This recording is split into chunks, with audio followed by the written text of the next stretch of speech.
6 जून 1993 bank fraud में फंसा एक बड़ा आदमी फेमस एडवोकेट राम जेठमलानी के साथ एक प्रेस कॉन्फ्रेंस करते हुए ये सनसनीखेज दावा करता है कि उसने अपने खिलाफ चल रही इन्वेस्टिगेशन को दबाने और कानूनी कार्रवाई से बचने के लिए प्रधानमंत्री पीवी नरसिम्हा राव को 1 करोड़ रुपए की रिश्वत दी थी।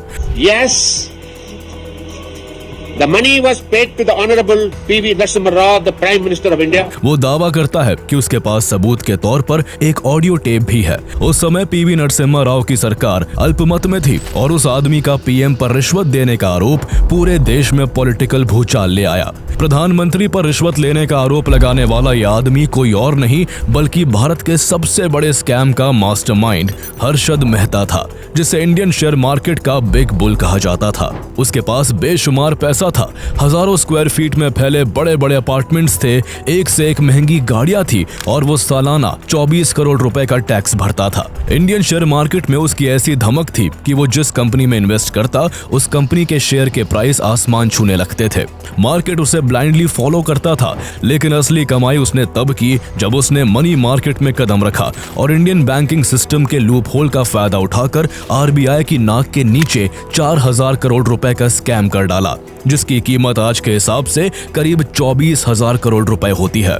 तो आइए जानते हैं शेयर मार्केट का बिग बुल और अमिताभ बच्चन कहे जाने वाले हर्षद मेहता की अनोखी कहानी। केवल 40 रुपए लेकर मुंबई आने वाला शख्स इंडिया का one of the richest person कैसे बना, उसने कैसे और कौन से Indian share market and banking system के लूप होल्स का फायदा उठाकर हजारों करोड़ रुपए कमाए और आखिर उसके स्कैम का खुलासा कैसे हुआ। Harshad Mehta, the big bull, single-handedly starting the bull market by deploying thousands of crores. 1992 security scam was masterminded by big bull Harshad Mehta. ये घोटाला करीब 4000 करोड़ रुपए का था। The consequences were so serious that BSE remained closed for a month. If a human name is to be given to this scam, it is not a Harshad Mehta scam, it is a P.V. Narasimha Rao scam. Anybody's due, especially any bank will not suffer any money, at least on Harshad Mehta's account.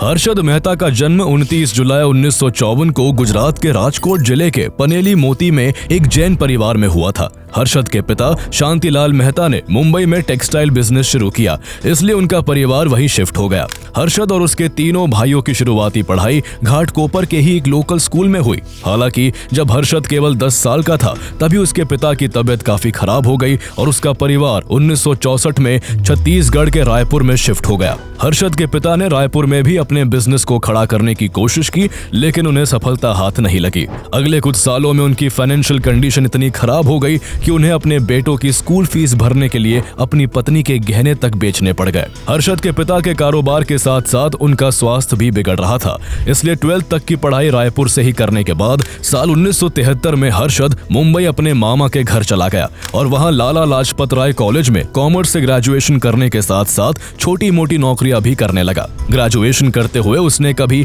Plastic scrap बेचा, कभी cement बेची तो कभी होसरी का सामान बेचकर पैसे कमाए।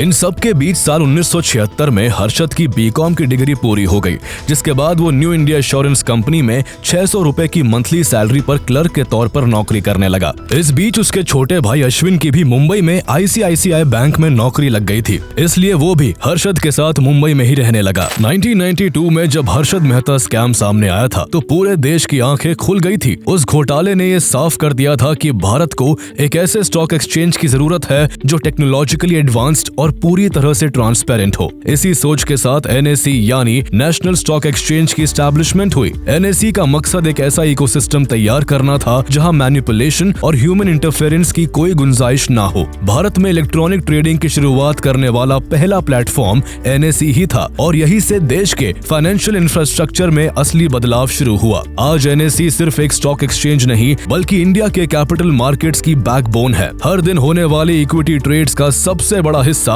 NSE के जरिए ही होता है। कैश इक्विटीज हो या इंडेक्स फ्यूचर्स या ऑप्शंस, हर सेगमेंट में एनएसई की मौजूदगी का साफ असर देखा जा सकता है। पिछले कुछ सालों में जिस रफ्तार से डीमैट अकाउंट्स बढ़े हैं, उसने रिटेल इन्वेस्टर्स की पार्टिसिपेशन को रिकॉर्ड स्तर पर पहुंचा दिया है और एनएसई भी इस बदलाव का एक अहम हिस्सा रहा है। एनएसई आज इंडिया की one of the largest unlisted company है। ट्रांजैक्शन चार्जेस के अलावा एनएसई ने पिछले कुछ सालों में फिक्स्ड इनकम, कमोडिटीज और इंडेक्स बेस्ड प्रोडक्ट्स जैसे नए सेगमेंट्स में भी अपने कदम बढ़ाए हैं। चूंकि एनएसई अभी तक बीएसई की तरह शेयर मार्केट में लिस्टेड नहीं है, इसलिए इसके शेयर सीधे स्टॉक मार्केट से नहीं खरीदे जा सकते। लेकिन अगर आप एनएसई की ग्रोथ जर्नी में शामिल होना चाहते हैं तो इसके अनलिस्टेड शेयर्स में इन्वेस्टमेंट एक अच्छा मौका हो सकता है। आप एनएसई जैसे टॉप अनलिस्टेड शेयर्स में इनक्रेड मनी के जरिए इन्वेस्ट कर सकते हैं। इनक्रेड मनी पर आप जीरो ब्रोकरेज के साथ कम अकाउंट से भी शुरुआत कर सकते हैं। एनएसई जैसी अनलिस्टेड कंपनी में इन्वेस्ट करने का मतलब है एक ऐसी कंपनी के साथ जुड़ना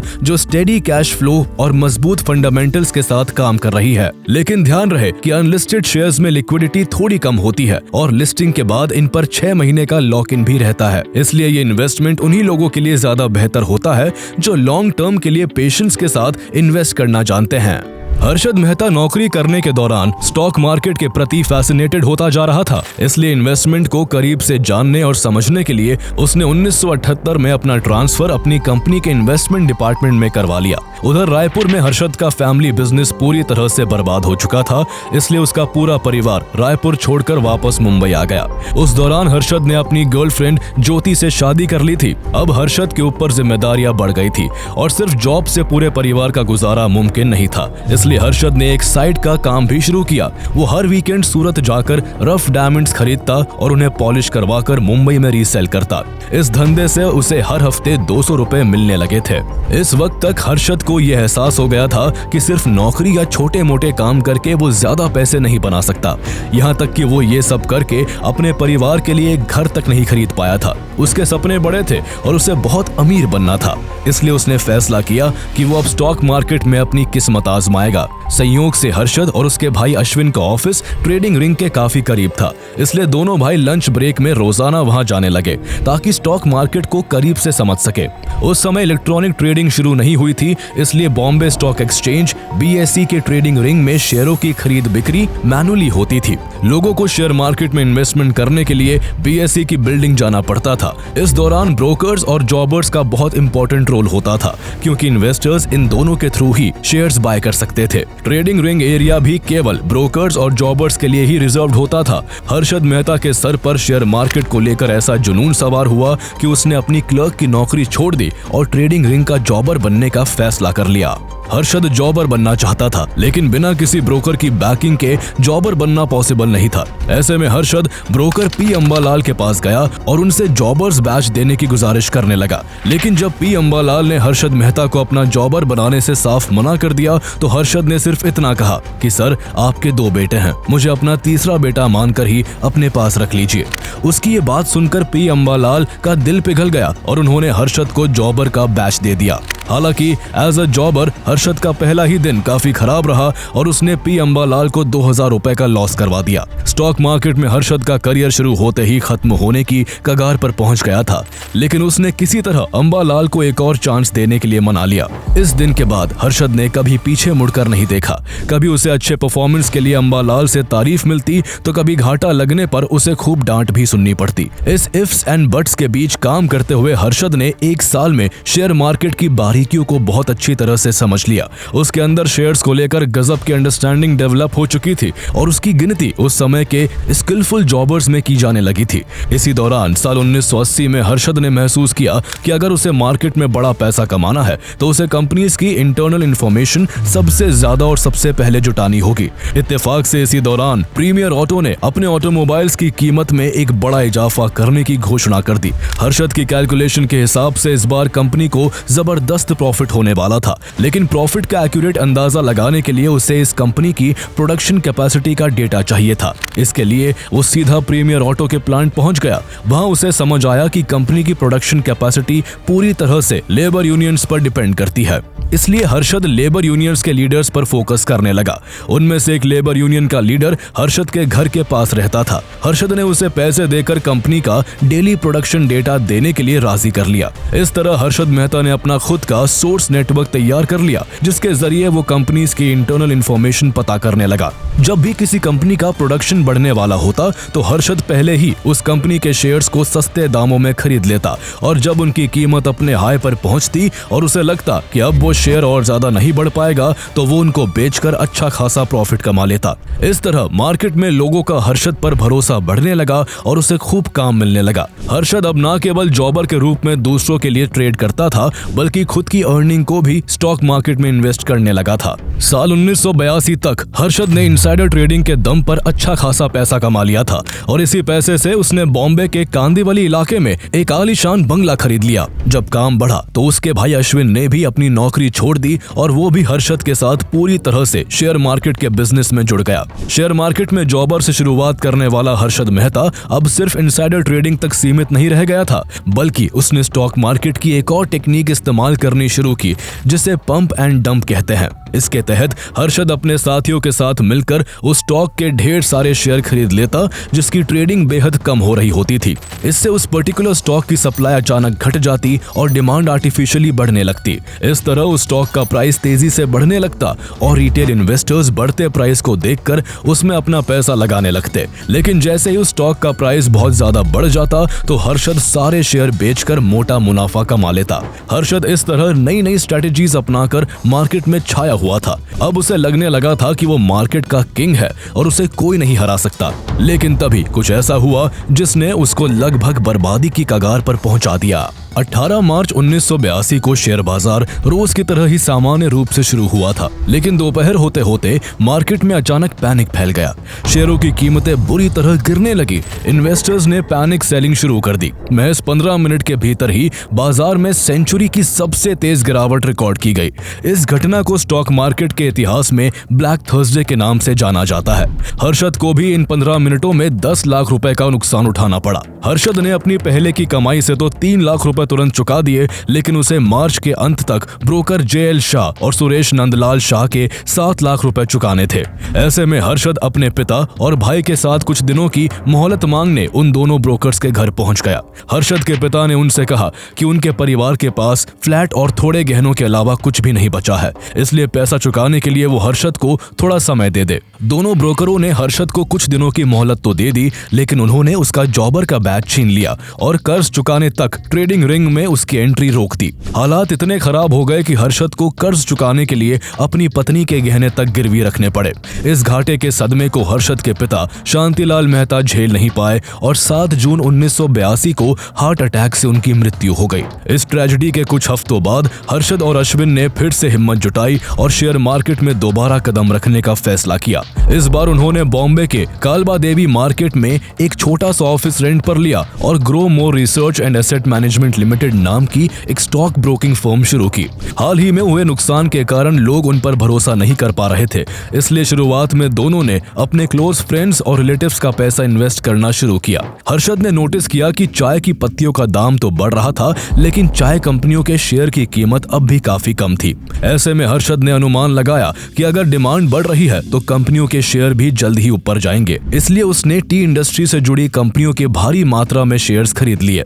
उसका अनुमान बिल्कुल सही निकला और कुछ ही महीनों में इन कंपनियों के शेयर प्राइस ने जबरदस्त उछाल मारा, जिससे हर्षद को भारी प्रॉफिट हुआ। ग्रो मोर से जुड़ने वाले क्लाइंट्स को भी हाई रिटर्न मिलने लगे और हर्षद की चर्चा शेयर बाजार में फिर से होने लगी। धीरे धीरे ग्रो मोर एक ऐसी फर्म बन गई जिसका नाम हाई रिटर्न देने वाली ब्रोकिंग कंपनी के तौर पर मशहूर हो गया। लोग हर्षद की स्कीम्स में इन्वेस्टमेंट करने के लिए उसके ऑफिस के बाहर लंबी लंबी लाइंस लगाने लगे। जैसे जैसे ग्रो मोर का काम चलने लगा, हर्षद ने एक बड़ा ऑफिस खोल लिया। 1984 के अंत तक हर्षद को BSE से ब्रोकर बनने का लाइसेंस भी मिल गया। इसी बीच देश एक बड़ी अनहोनी का गवाह बना। 31 अक्टूबर 1984 को प्रधानमंत्री इंदिरा गांधी की गोली मारकर हत्या कर दी गई। देश में मातम और डर का माहौल था। कुछ ही दिनों बाद उनके बेटे राजीव गांधी देश के अगले प्रधानमंत्री बनाए गए, लेकिन इन्वेस्टर्स को राजीव गांधी की इकोनॉमिक पॉलिसीज को लेकर कोई स्पष्ट जानकारी नहीं थी, इसलिए ज्यादातर इन्वेस्टर्स मार्केट में कोई बड़ा दाव लगाने से बच रहे थे। लेकिन हर्षद को यही अनसर्टेनिटी अपॉर्चुनिटी लगी और उसने तेजी से अलग अलग कंपनियों के भर भर के शेयर खरीदने शुरू कर दिए। हर्षद ने इंद्रोल के इतने शेयर खरीद लिए कि मार्केट में उसे मिस्टर इंद्रोल कहा जाने लगा था। कुछ महीने बाद देश में आम चुनाव हुए और राजीव गांधी भारी बहुमत के साथ सरकार बनाने में सफल रहे। एक स्टेबल सरकार के गठन से मार्केट में एक बड़ा बूम देखने को मिला और कंपनीज के शेयर प्राइसेस तेजी से बढ़ने लगे। कुछ ही महीनों में हर्षद की ग्रो मोर ब्रोकिंग फर्म ने इतना ज्यादा पैसा कमा लिया कि मेहता ब्रदर्स को पैसे गिनने तक की फुर्सत नहीं थी। हर्षद का काम इतनी तेजी से चल पड़ा था कि उसे एक और ऑफिस खोलना पड़ा। उसने इस बार मुंबई के सबसे महंगे इलाके में से एक नरीमन पॉइंट के मेकर चेंबर्स में अपना आलीशान ऑफिस ओपन किया। 1985 तक हर्षद मेहता का नाम शेयर मार्केट के हर कोने में गूंजने लगा था। वो जिस भी स्टॉक में हाथ लगाता उसकी कीमतें आसमान छूने लगती थीं।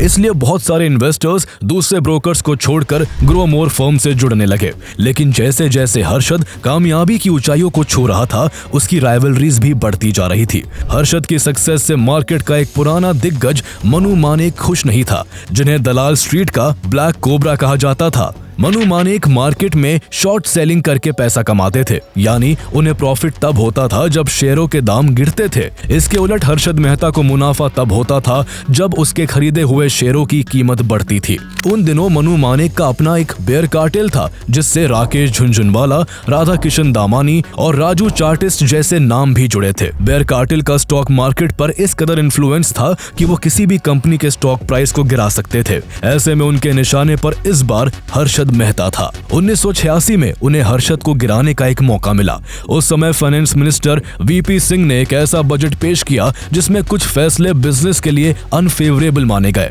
नतीजा ये हुआ कि शेयर मार्केट तेजी से गिरने लगा। हर्षद ने एसपीआईसी के शेयर्स भारी मात्रा में खरीद रखे थे, इसलिए मौका देखकर मनु मानेक और उनके बेयर कार्टेल ने एसपीआईसी में भारी शॉर्ट सेलिंग शुरू कर दी, जिससे एसपीआईसी के शेयर की कीमत गिरने लगी। लेकिन हर्षद भी पीछे हटने वालों में से नहीं था। उसने एसपीआईसी के और ज्यादा शेयर खरीदना शुरू कर दिया, जिससे स्टॉक की डिमांड बढ़ी और प्राइस स्टेबलाइज हो गया। हर्षद की इस मूव ने बेयर कार्टेल को हैरान कर दिया। इसके बाद बेयर कार्टेल ने रूमर्स फैलाने शुरू किए कि हर्षद को 1 करोड़ का नुकसान हुआ है और वो दिवालिया हो चुका है। लेकिन हकीकत में हर्षद के पास सारे ड्यूज चुकाने के लिए पैसा था, इसलिए उसने अपने इन्वेस्टर्स का भरोसा बरकरार रखने के लिए सारे ड्यूज डेडलाइन से पहले ही क्लियर कर दिए। इस तरह हर्षद मेहता ने बेयर कार्टेल की सबसे बड़ी साजिश को मात दे दी थी और उसकी साख अब पहले से कहीं ज्यादा ऊपर उठ गई थी। हालांकि इस सब में उसे 1.5 करोड़ रुपए का नुकसान हुआ था, लेकिन हर्षद मेहता ने इस बड़े लॉस के बाद भी बड़ा बाउंस बैक किया। बढ़ती साख के कारण हर्षद को अब बड़े बड़े क्लाइंट्स मिलने लगे थे। जल्द ही उसकी ब्रोकिंग फर्म की गिनती भारत के सबसे बड़े इंस्टीट्यूशनल ब्रोकर्स में होने लगी। लेकिन हर्षद मेहता यही नहीं रुकना चाहता था। उसके सपने बहुत बड़े थे। वो खुद एक बड़ा इन्वेस्टर बनना चाहता था, जहां पूरा का पूरा प्रॉफिट केवल उसका ही हो। लेकिन इसके लिए उसे कई करोड़ रुपए की जरूरत थी और इसी बड़े कैपिटल की तलाश में हर्षद ने एक नए बाजार मनी मार्केट में एंटर करने का फैसला किया। मनी मार्केट एक ऐसी व्यवस्था थी जिसमें एक बैंक अपनी सिक्योरिटीज के बदले दूसरे बैंक से इंटरेस्ट पर शॉर्ट टर्म के लिए लोन ले सकती थी। इन ट्रांजैक्शंस को आसान बनाने के लिए लोन लेने वाली बैंक्स लोन देने वाली बैंक्स को असली एसेट्स के नाम पर बैंक रिसीट्स यानी बीआर जारी करती थी और बीआर उस ट्रांजैक्शन को लीगली एक्नॉलेज करता था। ये बीआर्स बैंक्स या तो डायरेक्टली एक्सचेंज कर सकते थे या फिर किसी ब्रोकर के थ्रू। डायरेक्ट ट्रांजैक्शंस पर आरबीआई की स्ट्रिक्ट रेगुलेशंस लागू होती थी, इसलिए ज्यादातर बैंक्स एक ब्रोकर की मदद से ये डील्स करना पसंद करते थे। ऐसे में ब्रोकर को भारी भरकम ब्रोकरेज फी मिलती थी। हर्षद की नजर भी अब मनी मार्केट का ब्रोकर बनने पर थी। उसने देखा कि मनी मार्केट में सिटी बैंक और 3 जाने माने ब्रोकर्स अजय कयान, जीतू श्रॉफ और हेमेंद्र कोठारी का कंट्रोल था। उन लोगों ने मिलकर एक कार्टेल बना रखा था और किसी नए ब्रोकर को मार्केट में टिकने नहीं देते थे। लेकिन हर्षद इतने सालों में शेयर मार्केट का मंझा हुआ खिलाड़ी बन चुका था। उसने इस कार्टेल से सीधी टक्कर लेने के लिए उन बैंक से साठ-गांठ करके पार्टनरशिप कर ली जो इस कार्टेल के कंट्रोल से खुश नहीं थे। इस तरह सिर्फ 2 साल के भीतर ही हर्षद मेहता मनी मार्केट का भी टॉप ब्रोकर बन गया। लेकिन हर्षद केवल ब्रोकरेज से ही नहीं बल्कि मनी मार्केट के एक बड़े लूप होल का भी फायदा उठाकर करोड़ों कमा रहा था। दरअसल कई बैंक डील की तैयारी में पहले ही ब्रोकर के अकाउंट में पैसा ट्रांसफर कर देते थे ताकि ब्रोकर को अच्छा डील मिलते ही वो दूसरे बैंक को पैसा ट्रांसफर करके तुरंत बीआर दे सके। ऐसे में जब तक कोई अच्छी डील नहीं होती थी तब तक वो पैसा 10-15 दिन तक ब्रोकर के अकाउंट में ही पड़ा रहता था। हर्षद इन पैसों को भी शेयर मार्केट में इन्वेस्ट कर देता। वो बड़ी क्वांटिटी में अपने मनपसंद स्टॉक्स को खरीदता जिससे उन स्टॉक्स की प्राइस आर्टिफिशियली बढ़ने लगती और जब बैंक को डील करनी होती तो वो ओवर वैल्यूड शेयर्स को ऊंचे दाम पर बेचकर प्रॉफिट अपने पास रख लेता और बाकी पैसों से मनी मार्केट की डील पूरी कर देता। ब्रोकरेज कमीशन के साथ साथ उसे इस तरह भी खूब मुनाफा हो रहा था। लेकिन इतनी कमाई के बाद भी हर्षद रुकना नहीं चाहता था। उसने मनी मार्केट का इस्तेमाल करके पैसा कमाने का एक और रास्ता ढूंढ लिया। उसने देखा कि लोन के बदले बैंक जो बीआर इशू करते हैं उनकी कोई जांच नहीं करता कि बीआर इशू करने वाले बैंक के पास असल में उतने एसेट है भी या नहीं। ऐसे में हर्षद ने बैंक ऑफ कराद और मेट्रोपॉलिटन कोऑपरेटिव बैंक जैसे बैंक्स को पैसे खिलाकर उनसे नकली बीआर बनवाने शुरू कर दिए। इस तरह हर्षद फेक बीआर का इस्तेमाल कर पहले बड़े बैंक से लोन लेता, फिर उसे शेयर मार्केट में लगा देता और बाद में उन शेयर्स को ऊंचे दाम में बेचकर प्रॉफिट कमा लेता और बकाया पैसा लोन देने वाले बैंक को लौटा देता। ऐसा करके उसकी एक्सपोनेंशियल तरीके से ग्रोथ हो रही थी। उस दौरान 1991 में finance minister doctor Manmohan Singh की न्यू पॉलिसीज ने इंडिया की इकोनॉमी को खोल दिया था, जिस वजह से देश में फॉरेन इन्वेस्टमेंट बढ़ रहा था और शेयर मार्केट अच्छा कर रहा था। मई 1990 में जो सेंसेक्स 800 पॉइंट्स पर था वो अप्रैल 1992 तक बढ़कर 4467 तक पहुंच गया था। हर्षद के पसंदीदा स्टॉक्स की कीमतें आसमान छू रही थी और वो शेयर मार्केट का बिग बुल बन चुका था। हर्षद के नाम का जादू इस कदर छाया हुआ था कि जब उसने माज़दा इंडस्ट्रीज के शेयर्स खरीदे तो लोग उससे मिलते जुलते नाम वाली एक दूसरी कंपनी स्वराज माज़दा के शेयर्स भी खरीदने लगे और उसकी कीमत भी तेजी से बढ़ने लगी। हर्षद ने अपने सबसे पसंदीदा स्टॉक एसीसी में तो ऐसा दाव खेला था कि कुछ ही महीनों में उसने एसीसी के शेयर की कीमत 200 रुपए से 9000 रुपए तक पहुंचा दी थी। अब उसके पास बेशुमार पैसा था। कभी किराए के घर में रहने वाले हर्षद मेहता ने वर्ली में 15,000 स्क्वायर फीट का एक सी फेसिंग अपार्टमेंट खरीद लिया। हर्षद के गैराज में उस समय की एक से बढ़कर एक 29 लग्जरी कार्स थी, जिसमें ब्राउन टोयोटा लेक्सस, BMW और मर्सिडीज बेंज जैसी उस जमाने की सबसे प्रीमियम गाड़ियां थी। हर्षद की लग्जरी लाइफ का अंदाजा इसी से लगाया जा सकता है कि भारत में टोयोटा का लेक्सस मॉडल इंपोर्ट कराने वाला वो पहला आदमी था। अब हर्षद अपने पीक पर पहुंच चुका था। मीडिया की हेडलाइंस में वो छाया रहता था। कभी लग्जरी कार से भरा उसका गैराज चर्चा का विषय बनता तो कभी वो देश की टॉप बिजनेस मैगजीन के फ्रंट पेज पर दिखता। इतना ही नहीं, हर्षद उस समय भारत का सबसे बड़ा टैक्स पेयर भी था। लेकिन इतनी शोहरत और दौलत के बावजूद हर्षद रुकना नहीं चाहता था। वो नकली बैंक रिसीप्ट्स के जरिए बड़े बड़े बैंक से मनमाने लोन लेता रहा और उन पैसों से बेधड़क शेयर्स खरीदता गया। इसी दौरान जुलाई 1991 में आरबीआई को जानकारी मिली कि मनी मार्केट में बीआर का धड़ल्ले से मिसयूज हो रहा है। आरबीआई ने इस फ्रॉड को पकड़ने के लिए कुछ बैंक्स की जांच के ऑर्डर जारी किए और आगे से बीआर के इस्तेमाल के लिए काफी सख्त गाइडलाइंस लागू की। इससे नकली बीआर का इस्तेमाल और मनी मार्केट में हेर फेर करना काफी मुश्किल हो गया। लेकिन अब तक हर्षद इतना ओवर कॉन्फिडेंट हो चुका था कि उसे लगने लगा कि उसे कोई नहीं पकड़ पाएगा और यही उसका सबसे बड़ा ब्लंडर साबित हुआ। आरबीआई की सख्ती के बावजूद उसने दिसंबर 1991 में एसबीआई से किसी और बैंक के बिहाफ पर 500 करोड़ का फंड ले लिया और हमेशा की तरह सीधे शेयर मार्केट में लगा दिया। हालांकि आरबीआई की जांच के बीच हर्षद इस बार नकली बीआर नहीं बना पाया था, इसलिए उसने एसबीआई के एक एम्प्लॉय आर सीतारमन को रिश्वत देकर एसबीआई के रिकॉर्ड्स में हेरफेर करवा दी ताकि सीनियर ऑफिसर्स को 500 करोड़ के सिक्योरिटीज गैप का पता ना चल सके। लेकिन आरबीआई के प्रेशर के बीच अप्रैल 1992 में SBI के ऑफिसर्स ने इस 500 करोड़ के गैप का पता लगा लिया। SBI ने तुरंत हर्षद पर पैसा लौटाने का दबाव बनाया। ऐसे में अगर वो जल्दी पैसे नहीं लौटाता तो उसके खिलाफ लीगल एक्शन होने पर उसका बैंक रिसीट का फ्रॉड एक्सपोज हो जाता। लेकिन इतने बड़े रिस्क के बावजूद हर्षद ने अपने शेयर्स नहीं बेचे, बल्कि उसने नेशनल हाउसिंग बैंक से पैसा लेकर SBI को किश्तों में लौटा दिया। लेकिन उसकी मुसीबतें फिर भी कम नहीं हुई। हर्षद अब एक ऐसे दलदल में फंस चुका था जहां से उसके लिए निकलना नामुमकिन था।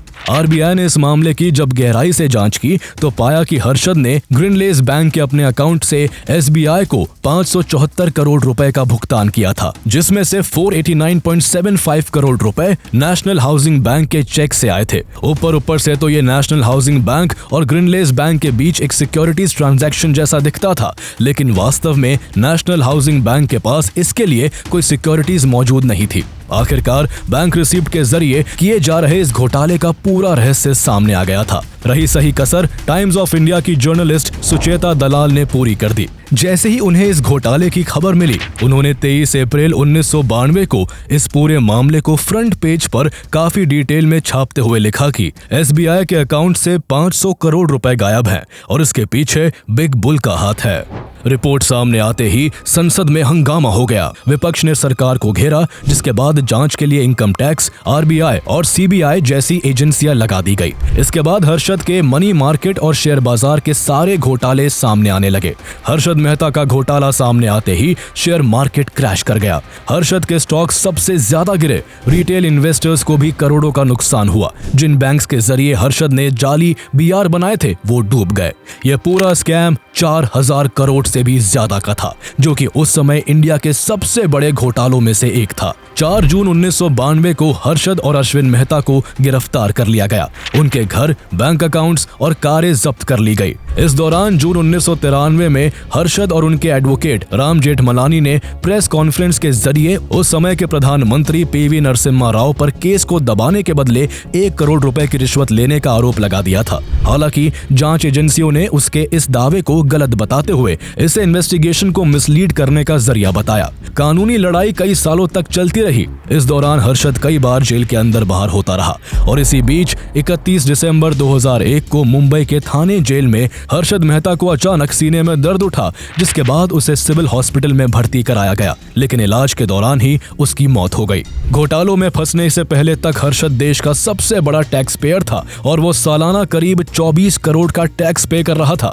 एक अनुमान के मुताबिक अगर हर्षद पकड़ा नहीं जाता और जिंदा होता तो वो आज मुकेश अंबानी से भी ज्यादा अमीर होता। जहां हर्षद को कोई फ्रॉड मानता है तो कोई उसे शेयर मार्केट का सबसे बड़ा जीनियस कहता है। सच्चाई जो भी हो, लेकिन हर्षद मेहता ने उस समय इंडियन बैंकिंग सिस्टम के कई बड़े लूप होल्स को सामने लाकर RBI को कई बड़े चेंजेस करने पर तो मजबूर कर ही दिया था। हर्षद मेहता स्कैम सिर्फ एक घोटाला नहीं था, बल्कि ये उस दौर की इंडियन फाइनेंशियल सिस्टम की सबसे बड़ी विफलताओं में से एक था। लेकिन इसी घटना के बाद जिस बदलाव की शुरुआत हुई, उसने भारत की कैपिटल मार्केट को पूरी तरह से रीडिफाइन कर दिया। उस बदलाव की सबसे बड़ी मिसाल NSE बना। हर्षद मेहता के समय एक मजबूत सर्वेलेंस मैकेनिज्म और सिक्योर सेटलमेंट सिस्टम की कमी थी। उस वक्त की मैनुअल ट्रेडिंग और लूजली मॉनिटर्ड ट्रांजैक्शंस ने मैनिपुलेशन को बढ़ावा दिया था। NSE ने इन कमजोरियों को दूर किया। आज NSE का सर्वेलेंस सिस्टम इतना एडवांस्ड है कि ये हर सेकंड लाखों ट्रेड्स को रियल टाइम में स्कैन करता है और इनसाइडर ट्रेडिंग से लेकर अनयूजुअल प्राइस मूवमेंट्स तक हर एनोमली को डिटेक्ट कर सकता है। हर दिन NSE पर होने वाला हर ट्रेड, हर प्राइस मूवमेंट और वॉल्यूम पूरी तरह पब्लिक डोमेन में प्रेजेंट होता है। आज NSE न केवल भारत का सबसे बड़ा बल्कि दुनिया के टॉप स्टॉक एक्सचेंजेस में गिना जाता है। इसके टेक्नोलॉजी प्रोटोकॉल्स, इलेक्ट्रॉनिक आर्किटेक्चर और APIs को कई एक्सचेंजेस बेंचमार्क की तरह फॉलो करते हैं। सिर्फ इक्विटी ट्रेडिंग ही नहीं, NSE अब डेटा सर्विसेज, कोलोकेशन इंफ्रा और एल्गोरिथमिक ट्रेडिंग जैसे हाई वैल्यू टेक डोमेन्स में भी एक्सपैंड कर रहा है। इंटरनेशनल स्तर पर भी NSE लगातार अपनी पहुंच बढ़ा रहा है। SGX, गिफ्ट निफ्टी कनेक्ट जैसे इनिशिएटिव्स की मदद से NSE अब ग्लोबल इन्वेस्टर्स को इंडिया से जोड़ रहा है। ऐसे में अगर आप अपने पोर्टफोलियो को डाइवर्सिफाइड और स्टडी बनाना चाहते हैं तो अनलिस्टेड स्पेस में NSE जैसी कंपनी में इन्वेस्ट करने पर विचार कर सकते हैं।